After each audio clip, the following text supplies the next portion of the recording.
Welcome to the show, guys. I'm your bros of Vaughn Joseph, as always, and welcome to A Healthy Living. I'm here today with Miss Julieanna Hever. Hello.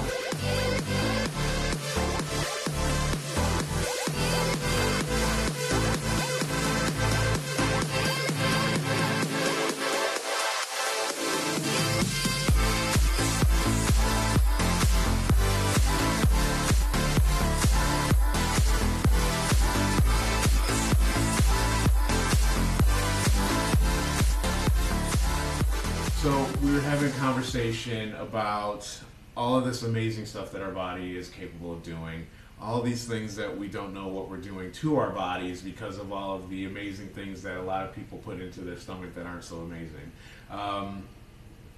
I saw a film the other day called Forks Over Knives. I just can't understand what it's done to change my life. Diet is so much more important than anybody ever thought.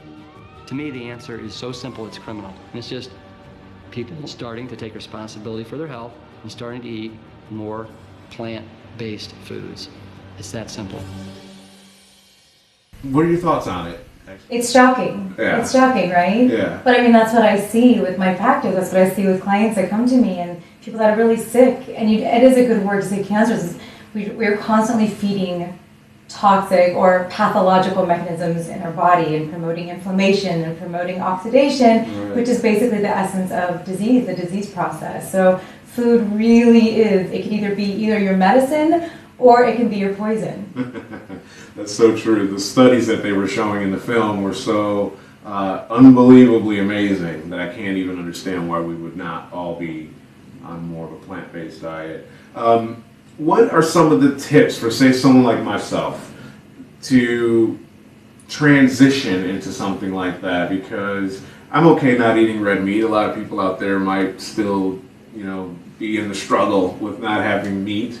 But I'm really going to struggle with not having fish. I'll tell you that right now. I love fish. And no, you're not supposed to eat anything that has a mom or a face, right, yeah. Right. So, or had a mom or a face. Yeah, so that's going to be a bit of a struggle for me, but in time maybe I'll get to that point. But. Okay, well, first remember that it's a transition. I mean, that is really important, and it's a journey, and not everyone jumps all the way in right away, and you don't have to. It should be a process. In fact, the people that go in the process, like the slow order, tend to stay that way and have an easier adjustment period. Okay. So, it took me many years also to go through the whole process. But I would say just continue to educate yourself. That's key, because look at how inspired you are by this film. But there are so many films out there now, and there are so many books and so many resources. And when I went through this process, there was no internet. So now you could literally Google anything or look up anything online and have tons of resources out there. So educate yourself and inspire yourself on an ongoing basis. But the other thing is, look at it from a really positive, fun perspective. There's all these different types of foods that you may not have eaten before. For instance, there's I don't know how many varieties of just lentils or rice. There's so many different colors and types of rice that you could enjoy. Right. That you may not have picked up before. So it's more of a fun opportunity to rethink the plate. What is in your plate? Completely have fun with it. Explore the thousands of recipes that are even online. You can get them for free, easily accessible. Just start with a new ingredient and then a new meal, and then just start adding to your repertoire the meals that you love. It has to be food you love. Right. If you don't like broccoli, don't eat broccoli, whatever. Just pick foods you love and just build up a new repertoire. It's literally learning a new language. Are there certain things that we probably shouldn't be eating that we might think are healthy? I know that this may not be true, or it may be true. I was reading something yesterday or day before about antioxidants. It was saying that eating too many blueberries or something like that is actually bad for you. Well, that's a little muddy, because too much is something you would find only in a supplement. I mean, it'd be very hard to overdose on blueberries. I've never heard of a case of that happening. Right. But, it's antioxidants come from plants, and the only source of phytochemicals and antioxidant fiber, which are the most disease-fighting substances, come from plants. And if you're eating a wide variety of plants, whole plants, you're going to be absolutely more healthy than you've ever been. It is the best thing you could do for your body. But don't worry about overdoing it on certain plants. But if you don't want to eat the same thing every day, you don't want to eat only blueberries. You want to have variety. That's just with everything in life. You don't do the same thing every single day. Right. If you can help it. Define a whole food, the term itself, because I keep hearing it. I know there's a store, and right. Is there something specific that makes it a whole food? Okay, so when you go outside and you see a fruit tree and you pick up the fruit, that's a whole food. Anything that comes out of the ground in its natural original state, that is a whole food. Okay. So for instance, take a wheat grain, like a whole grain of wheat. Okay, so you take that out of the ground, right? And that is in its intact state. So you could turn it into something like couscous or a wheat berry, and you could actually eat it in its intact state. Or you could start taking away the fiber and turning it into maybe a bread. And you could take out even more of the fiber and turn it into a white bread. And you get further and further and further away from its original intact packaging. So the closest it is to nature and how it was found originally, the wholer it is. Well, that makes perfect sense now. Thank you very much for that one. So can we still eat wheat? Or is that something that is that on that list of things that we shouldn't be touching? Okay, so let me clarify the list of what you should be touching and not touching. Focus exclusively on, and there's infinite variety of, vegetables, fruits, whole grains, legumes, nuts, seeds, herbs, and spices. Right. Avoid anything with a mum or face. Fish, chicken, red meat, processed meat especially. Right.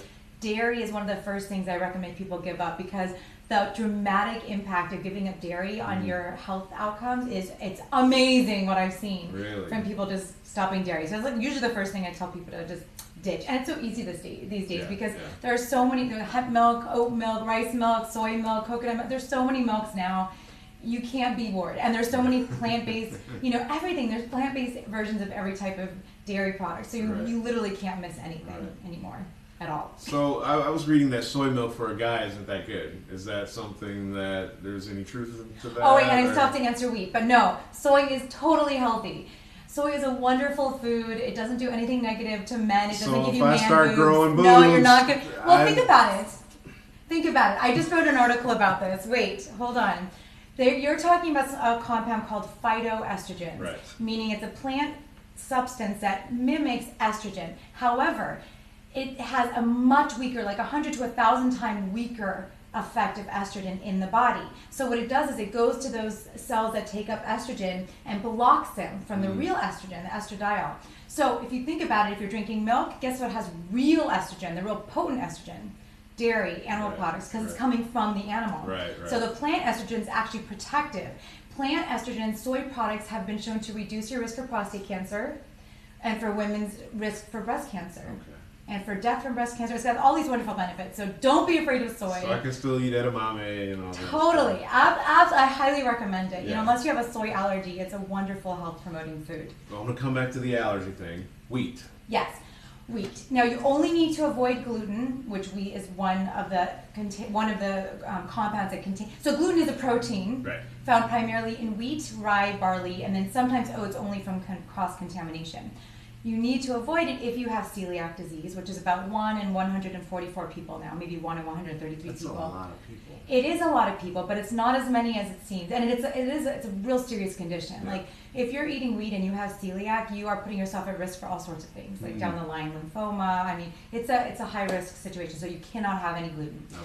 If you have that, or if you have an allergy, I happen to have a wheat allergy, so I have to avoid it for an allergy, or if you have an intolerance, which is also becoming more and more common, then you avoid the gluten. But let me tell you, it is much harder to avoid gluten, in my opinion and my experience, than it is to avoid animal products. So only make sure you do it only if you have to. Now, a lot of people say, oh, I feel so much better when I went gluten-free. Why? Because you're cutting out things that are based in gluten, like cookies, cakes, white breads, like really processed foods anyway. But that's how you feel better, because you're eating more wholesome foods. So if you're eating wheat berries and couscous, you're not going to have any problems unless you're allergic, intolerant, or have celiac. So if I like to drink a beer every now and then, I can't, because that's wheat based, and that's only if you have celiac, allergy, or intolerance. A beer if you're. I don't drink beer. But everyone that does drink beer, enjoy your beer unless you have an intolerance. I do drink wine though. So do I. So I love wine. How does that work? Is that okay to drink, even though it's plant based? It's got so nothing in there is gonna kill me. Well, I go by all the regular guidelines. Like, this has nothing to do with plant-based. This is just to do with safety and health, Right. and they find that 2 drinks for men and 1 drink for women a day is safe. You want to do less than. So Wow, that's a lot. up to you. 14 glasses of wine. As a the week. max, they say. Otherwise, you increase your risk for certain cancers and stuff Sure, like that. sure. But yeah, and of course, Okay. not pregnant or if you're driving or all that. You know, you want to avoid alcohol. I don't have to worry about the pregnant part. That's good. The driving bit, maybe. Yeah, well then don't drink and drive. PSA moment. Yeah.